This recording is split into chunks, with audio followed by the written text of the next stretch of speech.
Hello and welcome. This is Rooflemonger, and my friends, in this video I just want to talk about fighting games in general and honestly how bright the future is looking for fighting games in 2021 and 2022 coming up. Things for fighting games overall generally are in a bit of a downturn right now. Street Fighter V is currently in its final season. We've probably seen the last DLC character for Dragon Ball FighterZ, although there will be more balanced patches. Who even knows what's going on with Mortal Kombat 11 right now, because NRS is completely radio dark. They're just not talking to the community. Tekken 7 is now a little bit over 6 years old now, and effectively just a lot of games are getting a little bit older in the tooth, or the content is stopping or has already stopped. That said though, hey, future looking bright. Like, hey, look at the trailer you just saw on your screen, right? That is a new Melty Blood. That is Melty Blood type Lumina.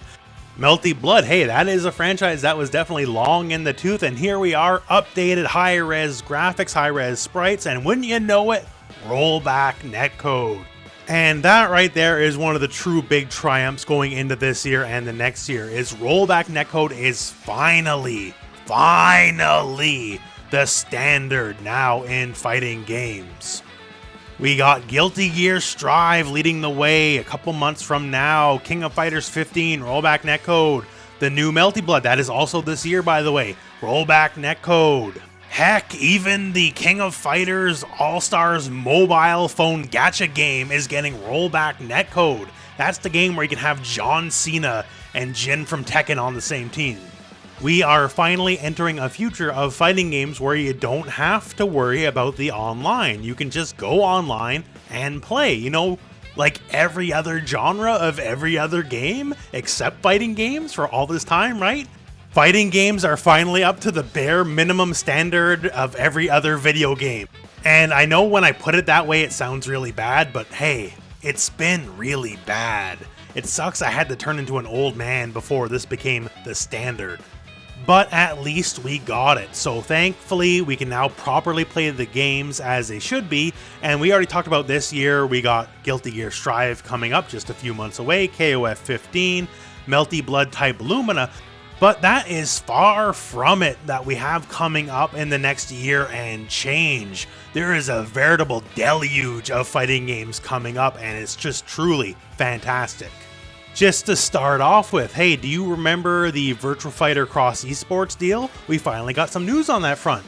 As per the Korean rating board, it looks like Virtua Fighter Cross Esports is, at the very least at the moment, Virtua Fighter 5 Ultimate Showdown. Maybe not VF6 yet, but VF5 is one of the best fighting games of all time, and obviously they're reworking the game some way, somehow. I guess we'll have to find out in the future. What else is there in the future? Well, obviously, if you saw the news post a few days back, we finally have progress moving forward on Project L, the League of Legends fighting game made by Riot Games. So looks like we'll probably get some actual information on it this year and probably release sometime next year. I guess we'll see. Look for it at EVO because that's almost certain to be where it's going to debut. Of any fighting game we could talk about in this video, that one definitely has the potential to be the biggest, and perhaps the biggest deal in fighting games since the Street Fighter IV revival in 2009.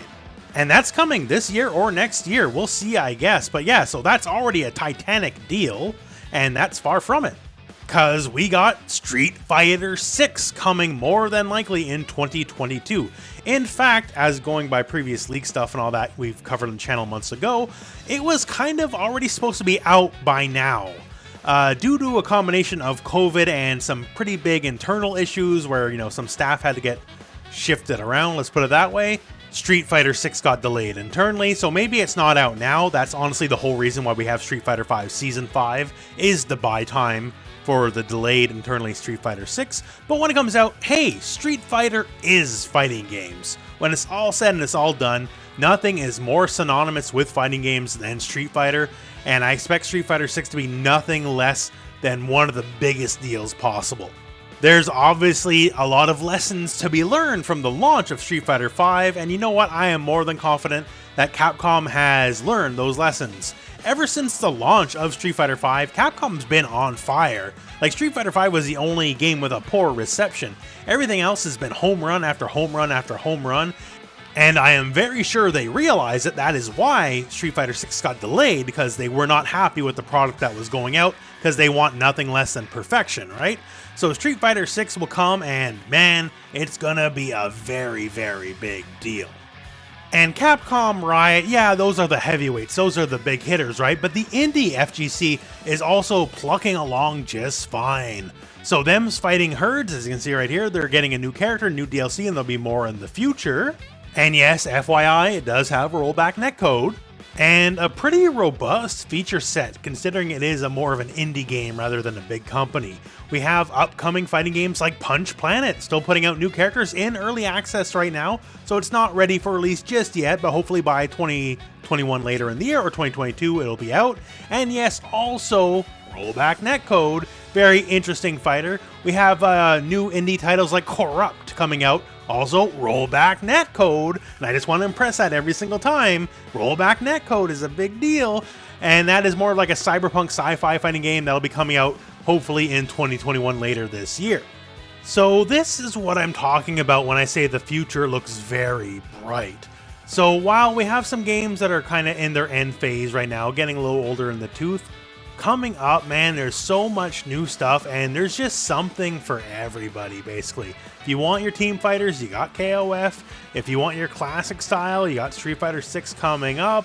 If you want your anime fighter, hey, you got Guilty Gear Strive. If you want your indie flavors, you got tons of that stuff coming up. And the Riot fighting game Project L might be like the biggest fighting game in a very, very long time, because they're going to be bringing in millions of players who have never played a fighting game before, and they'll probably be bringing in a lot of new concepts to fighting games that aren't just fighting game specific, like the whole League of Legends model, the free-to-play model.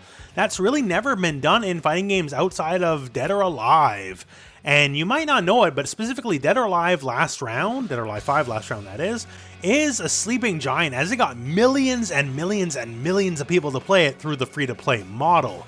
And you attach that to a giant name like the League of Legends franchise in their own fighting game, who knows, man, the future of fighting games may be free to play thanks to Riot and whatever they do. I don't know whatever their plans may be, but knowing Riot and how they work, I think that's a safe bet how they might work and integrate it into the future. And hey, if Riot does it and it's a success, that might be how fighting games move in the future, and all of a sudden fighting games could become like a free-to-play kind of genre, who knows, right? If you're anything like me, I definitely like buying skins. Like, I'm a sucker for skins, give me as many as you got, right? So, we'll see how that turns out. So, if you are just waiting for the next new thing, there is a lot of the next new thing coming up in the next year and change, and all of it's going to have rollback netcode, and thank God for it. It's just fantastic. I really just want to impress upon you just how overwhelmed and happy I am with the fact that we're going into a future of fighting games where the online should basically no longer be a concern, because even though it was figured out a decade ago, we're only finally getting to it. But hey, we finally got to it, and the new slate of all the big fighting games and a lot of the indie favorites coming up all will be very playable online. That all said, I guess that's it for me right now. I'm just very happy and very excited for what's coming for the future of fighting games. And with that said, in the comments below, please post what games are you looking forward to? What exactly is catching your eye or your imagination? Because some of the stuff like, you know, the Riot Fighter, Street Fighter 6, we don't really know anything yet other than they will exist. But still, there's a lot to hope and dream for. And anyways, that's the end of the video. So hey, thank you very much for watching. Hope this video has found you well. Go out and play some fighting games.